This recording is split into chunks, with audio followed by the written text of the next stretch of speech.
when I give advice, sometimes I tell people what to do. I'm like, you should fucking break up, you know? Like, again, I'm not a fucking therapist, but I'm often not telling people what to do. I'm just giving them a different perspective on a situation that will hopefully allow them to get unstuck. You're going to be a lot happier in life if you realize that holding yourself accountable is just a far better use of your time than holding other people accountable. It just is. I constantly argue with my audience about the definition of gaslighting, and I constantly lose the argument. I think people are struggling with their dating life for a lot of reasons, but like one of which I think there's a perception of abundance. You know, like back in the day, you'd meet someone, you'd get excited about them, you would be like, let's try to date. Now it's just like, you know, we have a very disposable society, fast fashion, you know, fast food, and now we have like fast relationships. What do you think people don't know about reality TV that they should? Oldish, the show where age-old questions meet new-age answers. With your hosts, Randy Spelling, Brian Austin Green, and Sharna Burgess.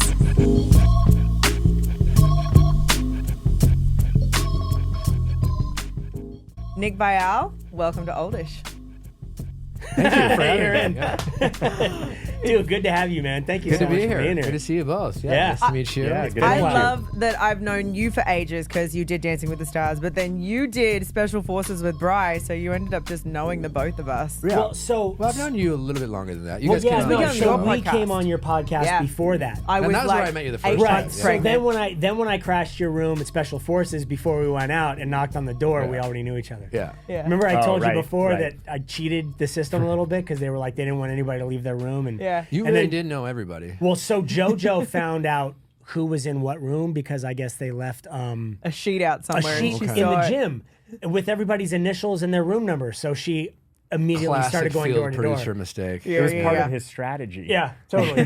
Right. It didn't take me very far. Yeah, it doesn't It took really. me 2 days. I know reality TV; they like to keep you in the dark, but I don't think there's really an advantage to knowing. Not So to not that, knowing? right? No. Speaking of reality TV, you started on Bachelorette, right? I did, yeah.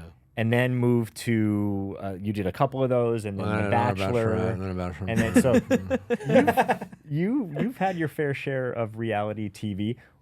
What do you think people don't know about reality TV that they should? What do they not know? It's hard to speak for everyone, but I think a lot of people, get confused with. A lot of people who are fans of reality TV like to discuss how authentic reality TV is or isn't, and I think a lot of, I think you have to understand that. Emphasis on show, reality TV show, it is a show. Yeah. You know? Good point. So to make a show, I think you have to recognize that it requires cameras and to be mic'd and things like that. I guess maybe unlike, we did the Special Forces situation where like maybe nowadays you could be on a set that has just kind of cameras everywhere. Right.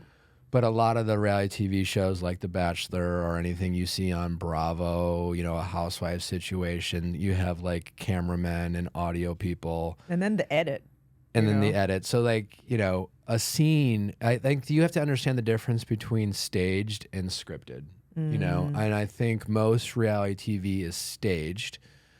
But staged also doesn't mean inauthentic. Staged is just creating Creating a situation. And then, that situation might not necessarily be a situation you would find yourself in. Like, for example, Special Forces is a reality TV show.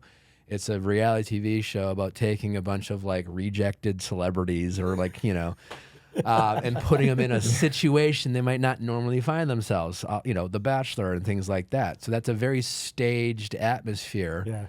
But we had authentic conversations and real conversations, and they had no idea how we would react to being, put in these crazy situations or, on The Bachelor, they don't know how you're going to react to dating, the same person with someone you're also becoming friends with, et cetera, et cetera, et cetera.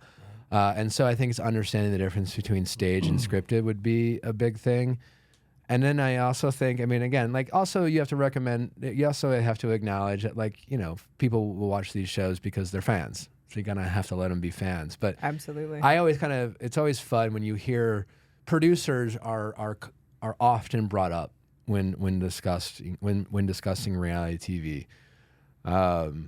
Unlike any other field, like, you know, there's producers for scripted television, there's producers for movies, and I guess unless you hear someone being caught up in some sort of, like, you know, sexual misconduct and things like that, you don't really hear about producers all that often.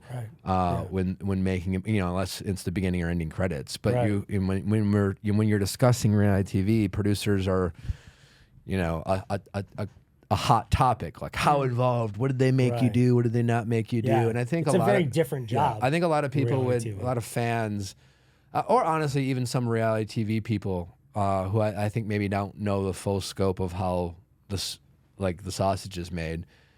You know, every reality TV star is different. Like someone who goes on The Bachelor and is there for 3 weeks, or for example, like an athlete who found themselves on Special Forces who like left the second day. They have a very different perception of how that show is made than the person who's, you know, a Vanderpump or a Right. Bravo or a housewife Right. who, like, showing up and working with the same producers and cast is a 10-year job. Right. And so their truth might be different than someone else's One truth. of but- the only things that drew me to Special Forces was the fact that it was shot much more like a documentary. Like, Yeah, there wasn't any I never interaction felt like a with TV people. show. It was like you were there and you'd be doing these challenges and you'd hear the drones flying around and there'd be guys in your face sometimes with a camera, but nobody would be talking to you at all. Like they were all told specifically, do not interact with Right. anyone. Yeah, So and that was really unique. But I guess what I was was trying cool. to say about producers too is this, like, I think fans and even some people on TV will talk about producers as if it's like three wizards in a tower, like, you know, Yeah. concocting their master plan. And in Yeah. reality, it's literally hundreds of people who, like, you know, it takes a village. Yeah. A lot of shows will have, as far as, you know, when I say hundreds of people, it could be like, you know, just all the people who work on a production set, and they might have 20 or 30 producers. And at the end of the day, it's just a job for these people. so different. You know, and like it's not so Machiavellian all the time. You know, a producer made me say this is something you often hear from a reality TV star, and that may or may not have some truth to it. But that thing that producer made them say, we were actually just talking about on the Viall Files today. Like, you know, one of a producer's job might be to, like, come up with a couple, like, funny one-liners that, like, you know, That a they reality can TV edit in. star might, like, not think of, or they want to be fed because I can't think of anything funny, and so they'll feed them that line, be like, well, just say this, you know. They're not gun to your head, and then they might say it not thinking how it's going to be used, and yeah, maybe in the edit, maybe they're being set up, I don't know, or maybe that one field producer who doesn't really work in the editing department says one line and then it doesn't land. And it doesn't land, and then the internet loses their fucking mind. Right. And the reality TV star who says the line is catching to blame heat it on for it, and somebody. they're just Right. like, well, I didn't fucking say, you know, and it's just like, Right. no, you said it. Yeah. You know, Right, like, right. no one made you say it. No one told you chose to to say say it. Like, and had it landed, you would have been like, I said that shit. You Right, know? Right. And totally. so Yeah. I think, Right. you know. I wrote that Right, one. Yeah, Right. Totally. yeah. I've never, ever heard a reality TV star ever give someone else credit for when they look good. When they look good. That's so true. When they don't, It's true. it's everyone else's fault. I would say, because I've never done reality TV before, and I was so shocked watching the show back, watching Special Forces back, and going, man, the stuff that we said in those first interview, that 2-hour sit down in the cold fucking garage, I was like, man, they literally make whatever they want out of Sure. these lines. But I had no idea. My brain has never, because I've only done written scripted television and film before, where producer's job is completely different, like you're talking about. Like on a reality thing, it's like a production company, that's what people are really good at. Good production companies is like making really good episodes out of a bunch of shit that they film. You know, it's like making interesting storylines, interesting things. So to watch the show, and like they had remember it wasn't even an argument that I had with Angela, and they made the whole like the whole end of the first episode about like, you know, oh my God, what's gonna happen? And I was like, between you. and I was like, nothing happens. Well, Literally, that was yeah. it. And everybody went, what happened? And I was like, I don't know. And then it never happened again. Because you know, like every show needs drama. Yeah. You know, and I think when you watch it back, you know, like listen, like Special Forces is a really perfect example. If you're just trying to put yourself in like the psyche of a reality TV star, like doing Special Forces, like on a personal level it was just a very personal experience. Like I signed up for this thing to like put myself through literal Hell. torture and hell. I mean, yes, I got paid. Yes, I was on TV, but like honestly, it was just like I thought this would be like a really personal, cool experience, and it was. Yeah. You know. Yeah. And like I think the world has this whole kind of main character syndrome, but you take literal reality TV stars, so like we're all kind of vain and, you know, into ourselves. Yeah. But you go through this very personal experience and you have 14, 15 people on the show and everyone wants the story told through the lens of their main character. And in reality, it's like they have when episode 1 starts, they have 14 stories to tell. You know, and they can't just focus on your story, Right. you know, and also your truth is different than someone else's truth. But when we all watch this shit back from our POV, it's always like, well, it didn't fucking happen that way. It's like, well, maybe from your POV. Yeah, everyone asks me like, You know, it's like- why did you go home after the the third morning? And it's like, if you were there, you would know because I talked about it constantly. Robert Ory and I talked about it constantly. Like, yeah, you were like ready to go. Oh, yeah. I was ready to go. Yeah, the night 2, I was I mean, I'm tell me good. if I'm wrong, but like, I don't think you had any intention of finishing.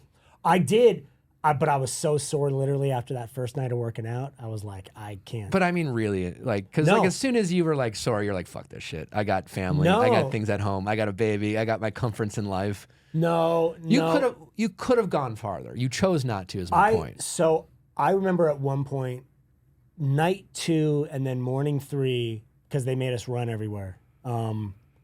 I couldn't even walk down the one step out of the No, I know. barracks to the ground. But I and also was know like, you could have gone farther. I totally could have gone farther. Yeah. And I thought about that afterwards. It's like, God, I But it was one of probably those should've things stuck where with like, it. and I actually saw it in myself, and I saw it in other people who, like, and it is fascinating because like, everyone has that like, once you consider going home, you're fucked. You're Yeah. fucked.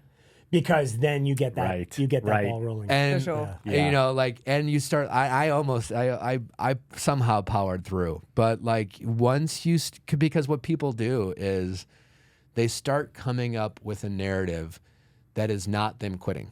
It's Right. I either have to see my family or whatever, and like for me, it was like for like when I was on the show, I literally had just found out Natalie was pregnant, so like. We went to our first doctor's appointment before I left for a show, but it was so early that like, they didn't see anything. Yeah. So they're like, yeah, I mean, yeah, Yeah, you're she's pregnant, but yeah. like, There's a beam there why somewhere. don't you come back in a couple of weeks? Yeah. You know? Right. And she had her first appointment when I wasn't there. And that was like on day 6 of filming. Did you know that she was going in for her appointment? that Yes. day? And the whole, like, and before I left, I was like, you know, hey, obviously in case of emergency, here's the number you need to call. Right. But don't call unless it's an emergency. Right. Because otherwise I'm just going to freak out and I really want to like do this thing. So like, don't call me just to chat, Right. you know, Yeah. because it's Yeah, going to yeah, just yeah. fuck with my psyche. Right. So I was like kind of telling myself I should be there for the appointment. And at the end of the day, I was just suffering and hurting, and I wanted to quit, but I kept telling myself I should be there. I Yeah. should be there, and I kind of got over that mental hurdle. Right. But like, it was fascinating to see everyone kind of come up with their reason. story. with their reason of Yeah. why they needed to leave. Yeah. But it wasn't them being like, this is too hard for me. Yeah, Right, that's such a right. good observation. I love that. That makes Yeah. sense. Yeah, I like that was probably the first real time in my life where I felt like, okay, I feel 50. Like I am not yeah. I am not that first night, that workout fucked carrying you, the rock yeah. so fucked me. And my body, like Nick, Jojo, everybody, like a couple hours later, they were like, yeah, I'm kind of sore, but I'm okay. When I got home, I couldn't sleep for 3 nights. I was in pain. No, I believe that. Yeah, no, Like, it was the night I was heavy. done. I was because you get literally tortured. Yeah. Yeah. My body, my bed was soaked. My body, because it was kind of going through all the stresses of like recovery. Yeah. It was a wild experience. Oh, I remember getting back to the hotel and like, going to the little restaurant with Robert Ory and everybody else that had dropped out. It was like the greatest meal ever. Oh my Tara God, no, Reid that was already gone. Oh, that but was- she was still at the hotel, so it was like we all met up. And Again, the worst part for me was like the diet they fed you, and like again, I wasn't getting the calories, and so every time we'd go on a mission, we drove through town. We would drive through these restaurants. I've never wanted McDonald's so bad in my life. I fucking hate McDonald's. But it was just like, it was torture seeing people in civilization. fucking living great lives. Yeah, going to the coffee shop. That was painful. Oh my God. So now, okay, how, because I don't even know the whole story. How did you even get involved in reality TV? I kind of want to go back in the story a little bit because I want the origin story of you from getting into reality TV to getting into the podcasting to like how, tell me the why evolution did you do of that first season of The Bachelorette? My friend's wife signed me up as a gag because I was making fun of The Bachelor that she was watching. And it was at a time in my life that, I was living in Milwaukee. I had recently just broke up with my then girlfriend at the time. All my other friends were either married or getting engaged. And I was like the single friend amongst the group. And like, I guess, by their standards, an eligible bachelor. So it made sense for her to sign me up. And several months later, I got a call, and at that point, I had moved to Chicago. Were you like, you could go fuck yourself? Like, no, I'm not showing up for this? Or were you like, no, you were game right away? I mean, when I got the call, I was certainly like, I remember where I was. I was in San Francisco at a work trip, and I was with some buddies. And I was like, oh, guys, I just got this random call from ABC The Bachelor asking me to go on The Bachelor. And I had vaguely remembered my friend telling me she was like jokingly going to sign me up, but I was like, ha, whatever. Yeah. And I mean, this was almost like several months, at least more than several months later. And at that point, I'd never been to LA. I hadn't traveled much. I was working in Chicago. And so I was like, my thought was, there's no way I'm going to do this. I had just got promoted from my job, a job I loved and like appreciated, and like, at that point, the job I had was for the first time in my career, and I had at that point been like working in corporate America for, I don't know, 8 or 9 years. And it was the first job that I felt like I found a career, not a job. What was the job? I was working at Salesforce, a software company. So if you're in sales, like I'd say selling software is up there in terms of, if you want to sell, if just word advice for anyone listening, if you're in sales, you want to sell things that are constantly being innovated and are inexpensive. Right. Yep. Because you have you can make money. Anyways, and so my thought was, I'm never gonna quit this job. I'm not gonna I'm not gonna do that. But I was certainly intrigued by the process. I had never been to LA. Their first thought was like, they're like, we'll be in Chicago. We'd love to meet you. I was like, well. It was December at that point. I'm like, I ain't doing shit. So I'll meet you guys. It was like in a couple hours out of my afternoon on a Saturday. I went and met them. I quickly realized that the ladies in casting that I met, they made me at least feel that they liked me. So I was like, I think these people are actually interested in having me come on. They immediately asked me to come out to LA. So at that point, I was like, oh, fuck. So then I started I had a few like friends and allies or at work who were in positions of like managing, and that I didn't work for, but I was like, I wanted to get their 2 cents. But to my surprise, the feedback was like, you got to fucking do this. Really? And thankfully, like Salesforce at the time, I guess maybe to this day I haven't checked in, but they were, well, still a big company, but a growing company. And I guess their thought was, listen, you're good at your job. We're always hiring good salespeople. We know you're good. And they very much valued work-life balance. And it was kind of like, we don't want you to stop we don't want to stop you doing from like a life experience that's only at the end of the day 8 or 9 weeks. So all things being equal, like that was their kind of mindset. So awesome. I eventually ended up asking my then, boss, and like the company itself was very supportive. And so I went. And yeah, that's amazing. So you did The Bachelorette, you did The Bachelor, you did Dancing with the Stars, you've done Special Forces. You have so much experience with reality TV. But one of my favorite things that I've that you've done was I think the beginning of the Viall Files when you were doing your questions with Nick on Sundays.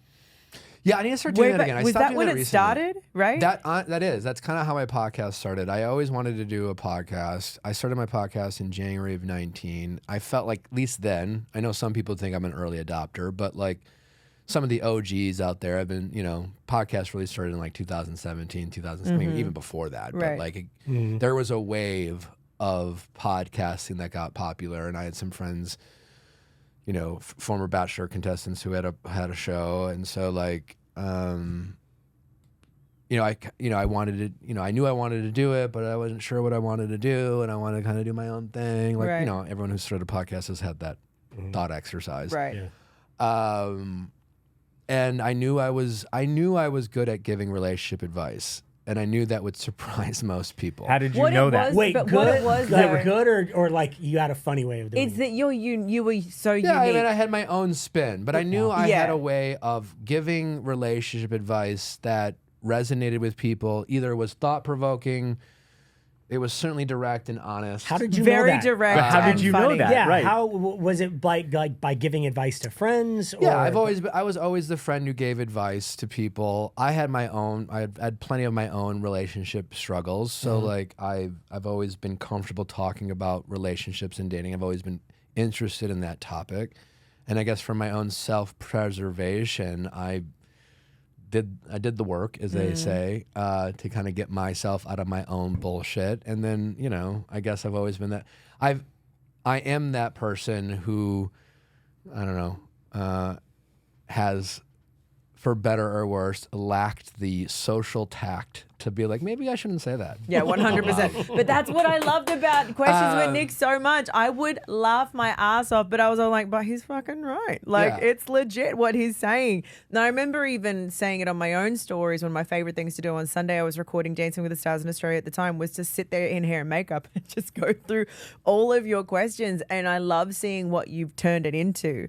But my question now is that now you're a husband and you're a dad. And you've had so much experience in giving this advice now. How has your outlook on giving advice and the things you say? Like, do you see widows and divorced women differently? Do you see mothers with children differently when you give them dating advice now? Has your perspective shifted at all? Yes and no.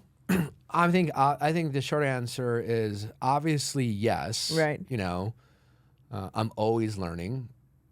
I'm always observing the world. The world changes. I think as a society, our viewpoints change. I mean, we I think a common joke that people talk about now is like, you couldn't make that on TV today. Type Right, of thing. totally. So as a society, I think we're kind of educating ourselves. What's okay to say? What's not okay to say? Yada yada. And so I think I'm part of that. So I'm always like adjusting and learning. And like when I started questions with Nick, whenever that was in 2019, I think, the term like gaslighting wasn't even a thing. Oh, was it not? I'm sure it existed. Well, I it mean, did, the but the term playbill for it. gaslight probably existed, but I don't think it was what it is today, where Right. we now have taken that word and we have stripped it down, diluted it, watered it down, and now gaslighting is having a disagreement with a partner. But yeah, that's so true. And feeling and now we've called that gaslighting, and I guess I only bring that up in the sense that, like, so obviously, my advice has changed, it has altered, shift. I have learned, yada yada, but it hasn't changed in the sense that, like, I think what I've always had a knack for. Listen, you can't listen to an episode of Ask Nick, which is essentially the podcast version of Questions with Nick. Just flipped it on its head. You can't listen to an episode of Ask Nick where I'm like, here's some advice, and I have people asking me real questions that have real problems, and they're asking for earnest advice, and I'm glad that I've seemed to be bringing value to these people's lives. And I sometimes get therapists who call in and ask my advice, and that feels good too. But you can't listen to an episode where, like, I don't know, ask a therapist. I'm not a fucking expert. I'm just telling you what I think. Right. Because that's kind of my secret sauce. I don't Yeah. try to pretend to know something I don't know. I Right. don't diagnose people, and but I can learn and I can share my opinion as someone who's like made his own mistake. But like, I guess this is all to say, like, what I specialize in is, like, I'm someone who, in my dating life, had a hard time getting unstuck when I felt stuck. And I think a lot of people, when it comes to like relationship problems, feel stuck in either like the relationship they're in or getting over someone. I had a hard time getting over relationships. I had a lot of like self-limiting beliefs when it comes to letting my ego lead my thoughts and things like that. And just, so I've gotten really good at altering my perspective on things. And I think when I was going through my bullshit when I was younger, and I was actually thinking about this recently in terms of like if I had to summarize, you know, what's really helped me or what I've learned or what is kind of like the core principles of the advice I give, is that you have the power to control your thoughts. And that your energy is a tangible limit, your energy is a tangible thing that is not limitless. We talk about our thoughts and energy, and we treat them as if they are limitless. We treat them as if that we can think all day in our head, and there's no limit to how much we can think, because we can feel that. But like, that is energy, and it takes energy to think about anything, and it takes energy even to be in your head, and your energy is literally limited. Your energy is equated to your time. Your time is literally the energy in your day.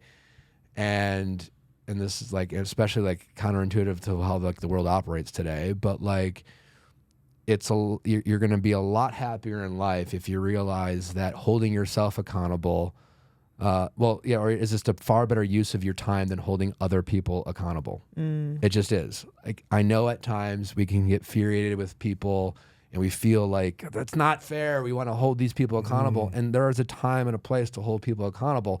But if you're just talking straight, like thinking about your happiness and your peace of mind and your peace, if you just focus on the things that you can control and hold yourself accountable, that is just a more efficient use of your energy. That's I'm not really, here to that's tell a really you. cool I'm not point. here to tell you whether you should or shouldn't like call someone out. I'm just speaking to its efficiency.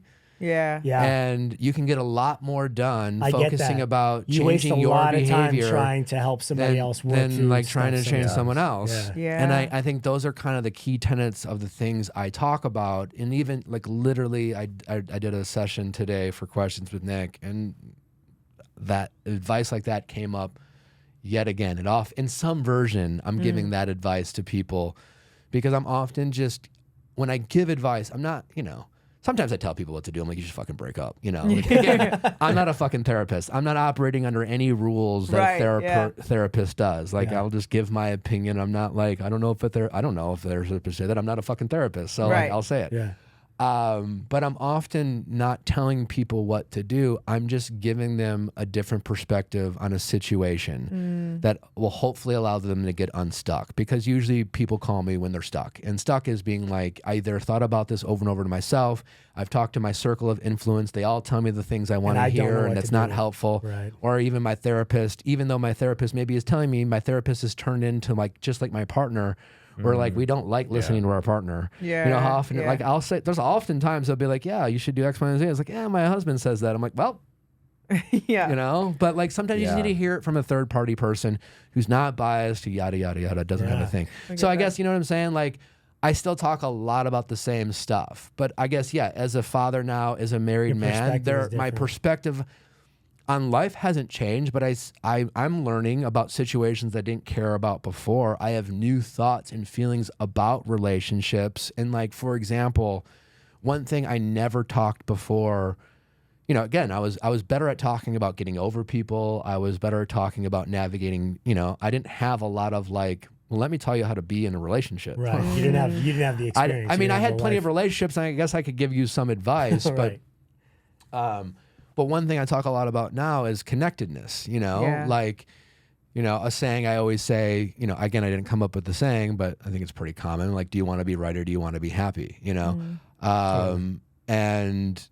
I think a lot of time in relationships, if you're thinking about winning a fight, then you're already losing, like at the end of the day, being in a relationship is like, you're either connected or you're not.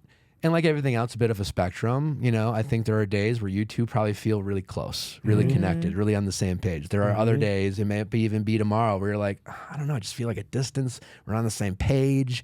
You know, some people in relationships will never like check in. They'll never reconnect, you know? And so like when you're in a discussion or a disagreement with a partner, if you're trying to win, then you're not trying to be connected. You know, you're trying, you know, so like at the end of the day, if you're in disconnect with your partner, your focus should be, how do we get back to that connection? Not like, how do I get you to understand my point of view? How would you suggest somebody get back to that connection then?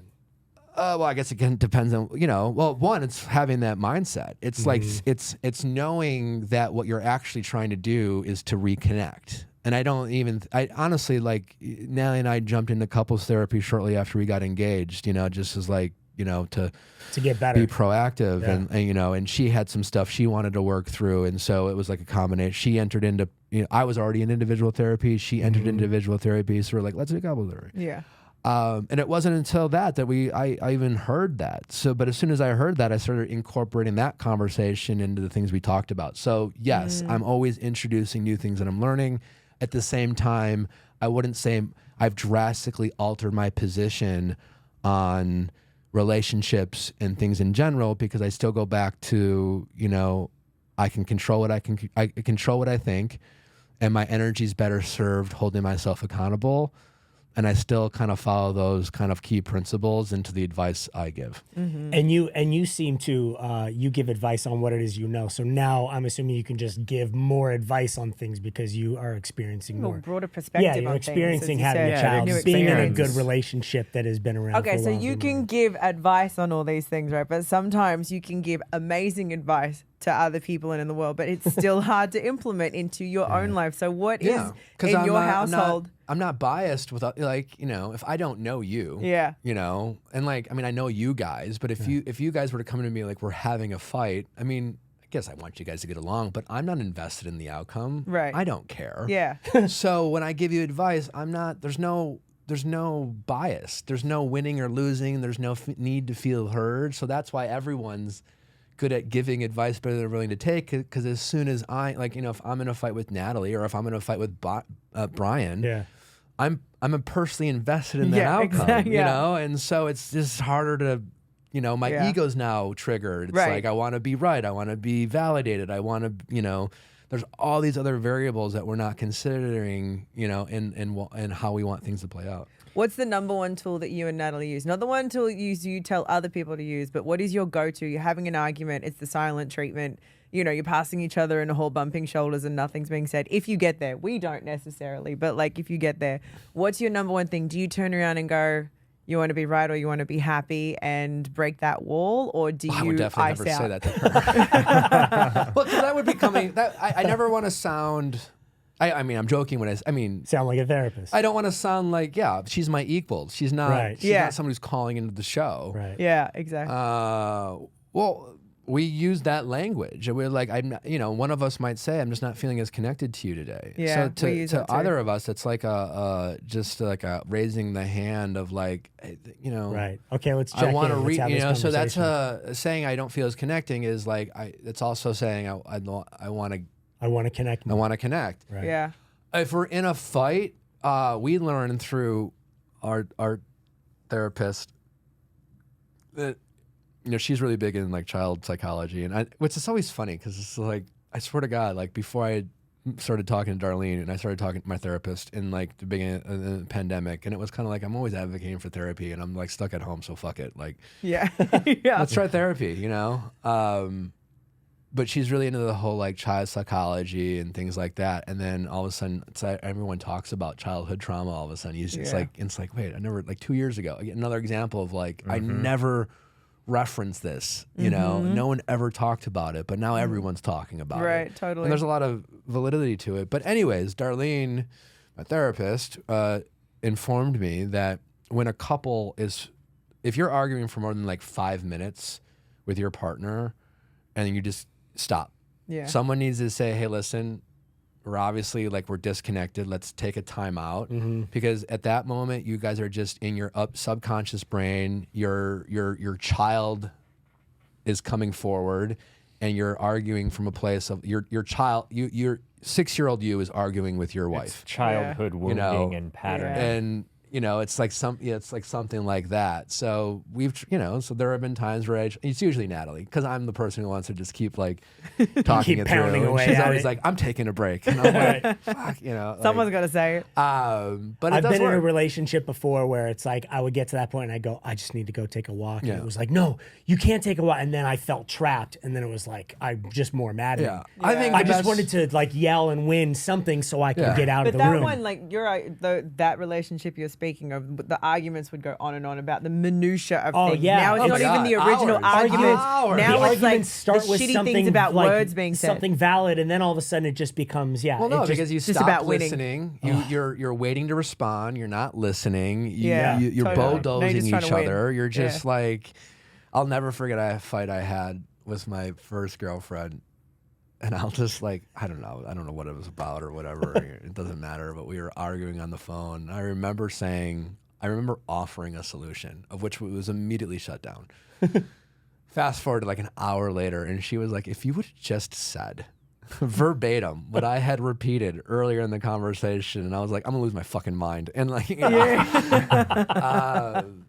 You're like, I but fucking that's said what we that. do. Like we we're not listening when we're fighting. 'Cause Right. We're trying to. There's we're trying to so win. many in relationships. You're right. I think your therapist said this, right? Is our childhood wounded selves come to the table. If it's more than 5 minutes, if you're reacting in a way that is more cyclical, then it comes from a childhood space. Is there something from your childhood that you notice shows up in relationship? I don't. And I say that as someone, I just recognize that I had a great childhood. You know, I really did. I'm But it sure doesn't there was. mean- No, I'm not saying there isn't, but I'm just saying I don't have this like. For example, Natalie, like it's her. Like Natalie's gone through some shit, and she's been through, starting with like her dad, just kind of like, I mean, she has a relationship with her dad, but like doesn't, Right. and like he disappeared at 4 and kind of did his own thing, and that it all there's some she has some very like very specific things she can speak to. I could sit there and we could like try to figure it out together, I guess is what I'm saying. And I don't doubt that I have my childhood traumas as everyone does, but I don't have like this, oh yeah, that I'm always referring to, but yeah, I'm sure I do. There's just nothing that like I can really pinpoint as like, that was the moment that I got fucked up. Right. I think there's childhood trauma where there's things that are traumatic that are replaying out, but then there's just things that are patterns. Like, are you one of Like 11? programming. Yeah.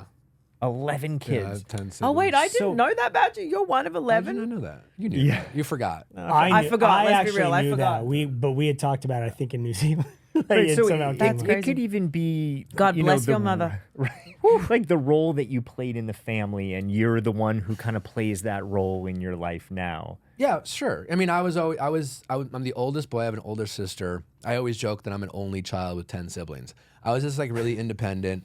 I was surrounded by sisters. This is all to say, like, I got plenty of attention. I wasn't without. I don't have any of those like childhood wounds of like being lost in the shuffle, of which I'm sure some of my siblings have. Right. Yeah, I had a pretty fortunate childhood. But again, that's not to say like, my mom had some health concerns when I was like 2 or 3 that I don't even remember, but I've been told about.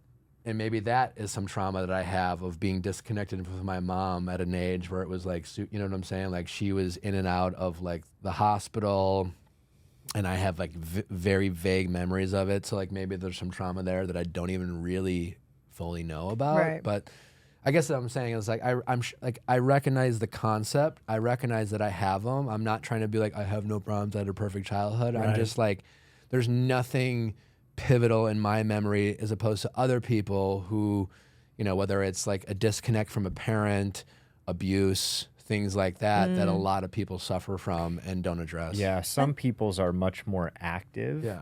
And I think, trauma has become trendy. That's going to ruffle a lot of feathers, but I think it's. I think that's fair to say, though. it's- using no, it the is. word It is. trauma. I feel like it's become a bit of an excuse. Again, like you said, not to ruffle feathers, but it's an excuse. I think that. I No, mean, there's there's a real- social clout. Yeah. Yeah, right. exactly. You know, it Exactly. just has. Yeah. And unfortunately, it has, which is dangerous because there are real, like, you know, That have real stuff going on. if you listen to my podcast, and as anyone who's listened to my podcast is tuning into this podcast and me bring up the word gaslighting, I constantly argue with my audience about the definition of gaslighting, and I constantly lose the argument because I'm losing the argument because I'm arguing that like the internet has changed the definition, and the fact is that truly the gaslighting is real abuse and it's terrible. And when someone's truly gaslit, it's a psychological It is. abuse of It's manipulation. been watered down now. Now it's Right just now, like it's just like, you know, I didn't say that is not gaslighting. right,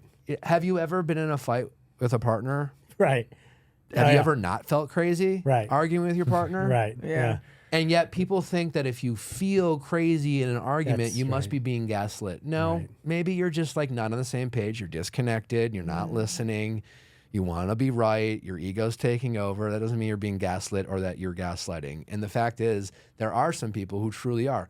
Ghosting. Now ghosting is like matching with someone on the app, saying hi, and then that person like disappears. That's not fucking That's ghosting. not ghosting. You What do know? you mean? Ghosting. There are people who are in actual relationships. They're married. They have kids, Yeah. and those people were with people who like the next day their partners are gone. Yeah. right. That's ghosting, and that Right. used to be what ghosting is, and now we've just Right. watered it down because the internet's just too fucking lazy to have a conversation Yeah. about anything. Yeah, if I don't get Right. They back to love somebody these fast words. enough, what Yeah. are you ghosting You know? me for? It's They like love these words. it's I only know. been 2 days. Like what the five? I know. 5 kids. And What- I think this is just fucking what leave me happens. alone. Unfortunately, it's great in one sense that people understand what gaslighting is, hopefully, or understand what trauma is so they could bring awareness to it to do some work around it and understand more. But then when it becomes so overly used to where people are just throwing this around,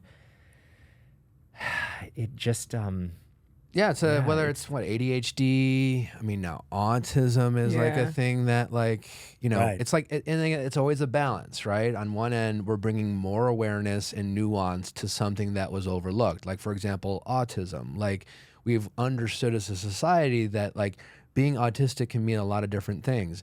You know, back in the day, it was like, have you seen Rain Man?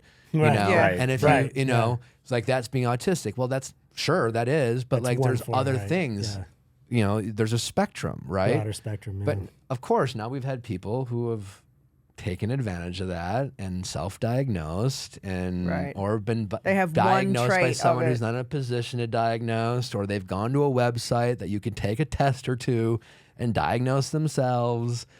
And like there's, you know, there's in some circles there's a level of protection to be able to identify as Something. Yeah. that Everyone is wants to seen as a identify as something. marginalized group, and Yeah. which is a shame because there are a lot of people who do rightfully fall under those categories who do need the protections that those groups need, and you know, it's unfortunately all good things are weaponized. Right. You know, Absolutely. Right. so What an interesting like conversation about everyone needing to find an identity in something. Like why are we in this space of everyone needing to identify with either autism or I've been diagnosed with ADHD or I was I'm gaslit bipolar or my like ex was a yeah. narcissist. That's another one. Everyone's Oh, ex is a narcissist. Everyone's narcissist. Like narcissistic. everyone's a Yeah. narcissist now. Like there have been Yeah. true narcissists. now if people is have horrendous. replaced selfish with narcissist, Yeah, it's like, right. Okay, well, And I so, think but why this need for so many hardcore labels and to put everything in this tight little box? I think it's a laziness for one. I think we've lost social media in general has made us worse communicators. We've become lazy. We are afraid to have nuanced conversation. I think the internet has created an epidemic of main character syndrome. I think we all feel like, you know, listen, like on some levels, it makes sense. I mean, like if you're thinking about the meaning of life in your consciousness, like at the end of the day, we're just like we're going through this world in our own movie, you know. And at the end of the day, like we always want to be seen and validated and heard. And there's all these conversations about validating people and making people feel heard, which is important, yes. But social media being what it is, now everyone just thinks they're entitled to their truth, and like, you know, It's like, yeah, it's just, it's like breaking up with people. Now it's become almost illegal to break up with someone and hurt their feelings because chances are that other person's going to think you're some self-centered narcissist who like, and tell the world that. and tell the world that, and you breadcrumb them and you led them on. And it's just like, we forgot that feelings change. And sometimes when you leave a relationship, people will be hurt and it will be sad. And that doesn't mean there needs to be a bad guy. And it doesn't mean, there does, it's just like, fuck, we could have a whole thesis on like, our movies now are just, it's a superhero. It's villain versus, and like, that's our mentality. It's good or bad, and listen, I come from the reality TV space. It's like, it's whose team are you on? Are you team Ariana or are you team Tom Sandoval? It's just like, it's just like, we all like to pick teams. We assign hero and villain. And so it's like a combination of just our mindset, but I think it's just the main character syndrome of it all. Everyone wants to be one. Can we go back to connectedness for a second? Because I think there's something really interesting there. You talked about connectedness in a relationship, and that's something that is important to you. Do you find connection outside of a relationship in some way? Like, what gets you feeling connected? I guess, do you mean romantic relationships? I mean, connectedness can be connectedness in all relationships, whether it's like a spiritual connection or it's nature, that's what I mean. Like, what am I exercise, connecting to? Connecting to yourself. Sure. But yeah, I mean, I guess, that would be like a meditation thing, right? Like, do you meditate? No, I should. I think about meditating all the time. Right. I'm really good at that part of it. But I definitely see the value in it. I'd very much like to get into it. I do have a hard time staying and being present, which is something I work on. So to that end, I probably am not connected with myself as much as I could be. Yeah. Yeah. Do you think presence and connectedness, it's like in real life situations, other than obviously you have it in your marriage and with your baby, but because so much of your life, our lives are spent social media, on a phone, and this is the way of having connectedness, that it's made it more difficult to find that connectedness outside of the digital world? Oh, for sure. Yeah. Again, I think we just become, we have access, we have abundance of access to everything through our phones. And then we also have the perception of abundance. And I say that specifically when it comes to like dating. I think people are struggling with their dating life for a lot of reasons, but like one of which I think there's a perception of abundance. Like back in the day, you'd meet someone, you'd get excited about them, you would be like, let's try to date. Now it's just like, we know that we can connect to anyone at any time through any app, and it's not that unreasonable for anyone. You don't have to be famous or have money to be like, I want to meet a guy from Paris. I want to fall in love with a Frenchman. Right. Great. Get on the apps. Like, You have access to that now. You have access to do it, Yeah. And so anytime you meet someone, immediately you're wondering if that one person is better than everyone else you could meet. That's such a daunting thought, right? That makes it so hard. Yeah, but that's why we're, and so now everyone's just like non-committal, afraid to get in a relationship because the opportunity to meet someone tomorrow is limitless. Wait, how did you meet Natalie? I was Because just gonna I ask don't that know same this. question. Was it an She app? slid into my DMs. She did Did slide she? into your DMs. I love that. It's so badass. I mean, that's how so many people meet today. Yeah. But it's also so how many people. And I'm go, like, I'm pro dating app and I'm pro meet anyone how you course. can meet, you know, but like, especially when it comes to dating apps or even social media, you have to self-police, Yes. because, you have to recognize that like on a dating app, if you want to, you could be talking to 50 different people or no one, you can literally DM an unlimited amount of people and you can connect online. And again, like, we have a very disposable society, fast fashion, fast food. And now we have like fast relationships, like our attention spans are going down in all aspects. So like we want everything shorter and more digestible. And we treat people like that as well. We treat our relationships like that, and so people are just less interested in having those deeper conversations and things like that. And then we're also like, nowadays, we don't prioritize character at all. We prioritize people who agree with us. How long have you So true. and Natalie Yes, been ma'am. together? Great question. I met her. We can edit this out if you want. or just don't let her see this. That's all. Just be like, I just went to the mall. I didn't go do a podcast. We'll today. cut the pause out. So Yeah, it just that's sounds. fine. Yeah. We met September of 2020. Is this the longest relationship that you've been in? Yes. Well, without breaking up. My first relationship, we were together Off for and on? 7 years, but Oh, you know, okay. we broke up 6 times. Right. Yeah. Wow.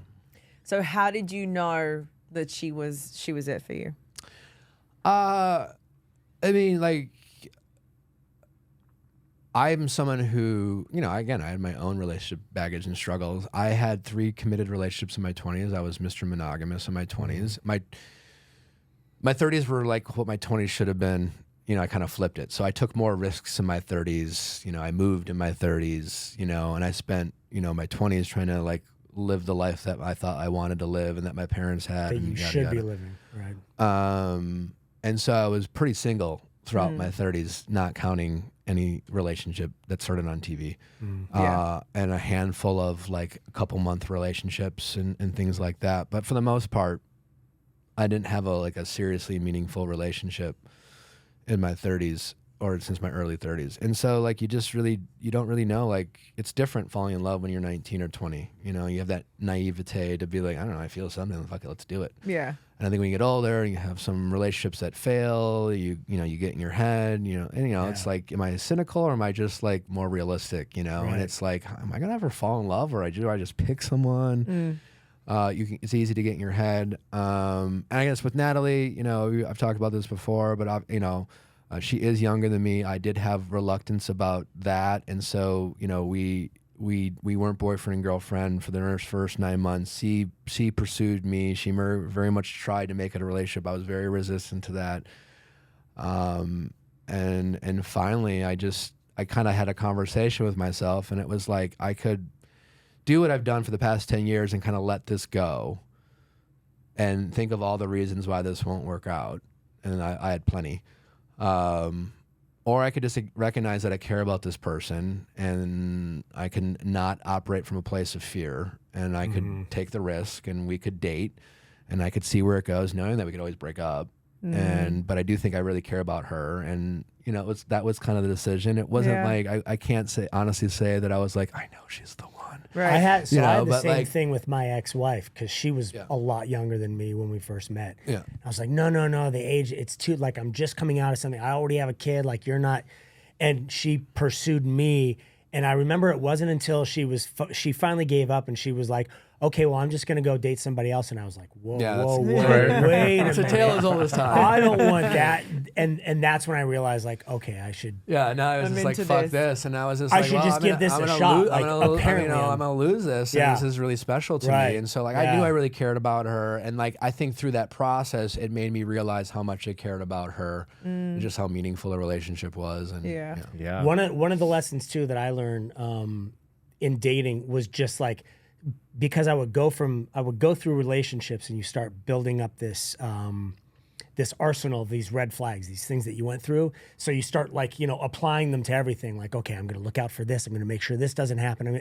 And you get to the point where it's like you're not giving anybody a chance of possibly fucking making it with you because you have so many red flags. Yeah. And then when I look back on the relationships that I had, honestly, one of the best ones I had was one of the first ones that I had, because I went into it just completely open to, like, I just love you and love spending time with you, and so let's just do this. I mean, there's something you said about ignorance But being it's hard. bliss. That's hard to do. It's so hard to do when you've been hurt and you've dealt with a lot of crap, to jump into something and go, okay, I'm opening myself up to get hurt again, Right. but I'm gonna try it anyway. Yeah. It's fucking scary.